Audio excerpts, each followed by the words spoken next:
You got to do it. And it's so different than, say, like The Last Dance, which I mentioned in the intro, when their problem was like, we have so much footage.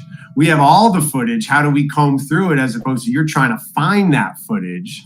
Quentin, as someone who grew up in Chicago, loving Mike, signed your entire career to his sneaker company, which is incredible. Yes. Still Talk right to me now. about Still seeing right all now. that footage for the first time, that unseen stuff. As a fan, just that access to it, what it did for you emotionally.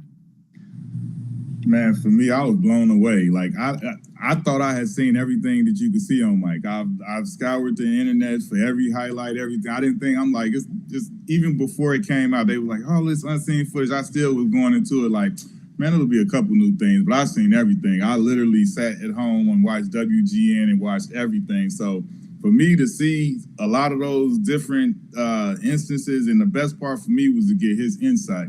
I think to get his voice and his perspective on it was amazing. I think that was what made it the most amazing about it, to get his perspective and his explanations on some of the things that I had questions about from his career and from the past. And I think they did an incredible job of putting it the way they put it together and had his voice in it. I love that part of it.